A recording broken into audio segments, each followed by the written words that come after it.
रेभेन्सा ना बदला राजनीति फायदा पाई डहल विकल बीजेडी मसाल शोभायात्रा बेले रेभेन्सा रे होइथिला गंडगोल। रेभेन्सा कैंपस भीतर को अणछात्र पशिथिबा अभियोग। व्योमकेश लेनिन और अन्य छात्रों नारे हेला मामला रुजु। बिना तदंतरे एतला होइछि एते असहिष्णु काहिंकी निज पई सुरक्षा दाबी कले बापी। 4 तारिख दिन में रेभेन्सा विश्वविद्यालय लॉन रे सभा राति रे विराट मसाल शोभायात्रा कैंपस भितरे आउ बाहर। अभियोग हेउछि खास एथिपाई शोभायात्रा जाउथिबा किछि स्थान रे लाइट भी बंद रहिथिला आउ तापरे सेव रेभेन्सा लिगासी नारे वीडियो रिलीज। ये सही वीडियो जोंथिरे सभाठु नै शोभायात्रा जाए। अन्यमानक सह सामिल थिले विधायक व्योमकेश राय, लेनिन महांती और बबी खान को भली बीजेडी नेता। आउ ये संध्या समय रे रेभेन्सा कैंपस रे शोभायात्रा बेले विश्वविद्यालय भीतर को अणछात्रंक प्रवेशर प्रतिवाद और गंडगोलर चित्र। एठी प्रश्न उठुछि सेदिन कैंपस भितर एभली शोभायात्रा पई अनुमति थिला तो? पुलिस कहिबा कथा रेभेन्सा गेट रु घंटा छक जाए शोभायात्रा पई अनुमति थिला। ताहले कैंपस भितर शोभायात्रा पई कहा अनुमति रे जाइथिले माने? रेभेन्सा ना परिवर्तन आवश्यकता नहीं केंद्र मंत्री धर्मेंद्र वितर्क पई आह्वान परठू वितर्क कम प्रसंगर रुटी सेकिबाकू ये बीजेडी विधिवत उद्यम नुहे तो? कारण योजनाबद्ध भाव होइतबा ए मसाल रैली रे बीजेडी नेता योगदान सेई दिग को इंगित करुछि।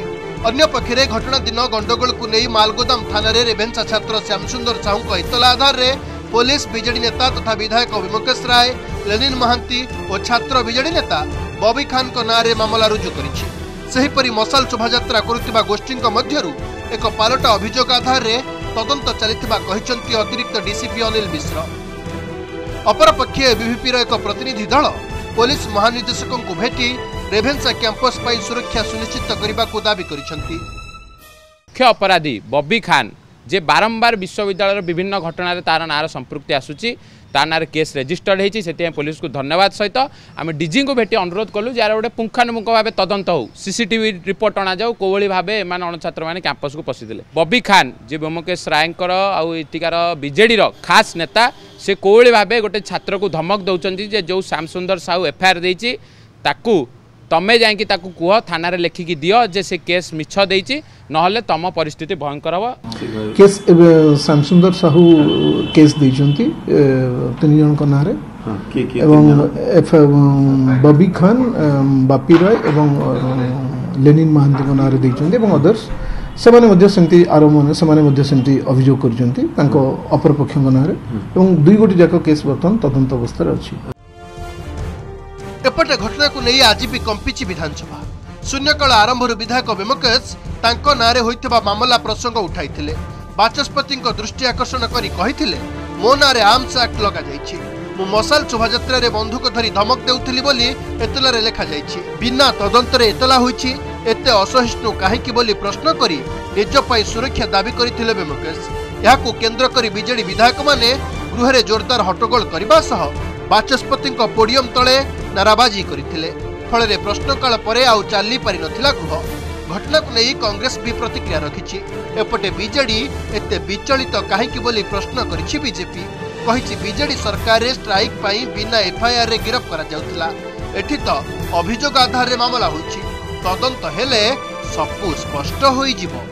पुरातन छात्र हिसाब से आम कैंपस पूरा भीतर को जाइनु लॉन रे बसलु और लॉन रु बाहर आसिक मसाल शोभायात्रा आम बाहर रोड रे करूँ। ये कथा को गोटे असहिष्णुता होगी गोटे गोटे जानी शुणिकी गोटे एफआईआर लॉन्च करवा और संगीन दफा लगेबा आर्म्स एक्ट लगेबा गोटे दुर्भाग्यजनक घटना।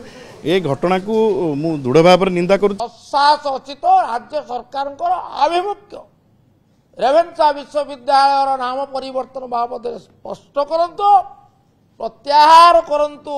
मिथ्या कपल कल्पित हीन राजनैतिक उद्देश्य प्रणोदित ये अभियोग को जहाँ आमर 3 जन वरिष्ठ नेता बंधु मान विरुद्ध विरोधी स्वर चपे देवाप विरोधी स्वर चपीब ना राजनीति है नहीं। एफआईआर और काउंटर एफआईआर एफआईआर स्वाभाविक प्रक्रिया जनक ना एफआईआर एफआईआर रजिस्टर्ड हुए और एफआईआर जहाँ जहाँ लिखा होता है एक्ट हुए। ए क्या किसी असुविधा है नहीं एवं निश्चित भाव में जो कथा रेभेन्सा कथा अच्छी जो कथा मुझे कहली तार तर्जमा कर आवश्यकता अच्छी। एक केन्द्रमंत्री वरिष्ठ नेतृत्व कहते ब्यूरो रिपोर्ट ओडिशा रिपोर्टर।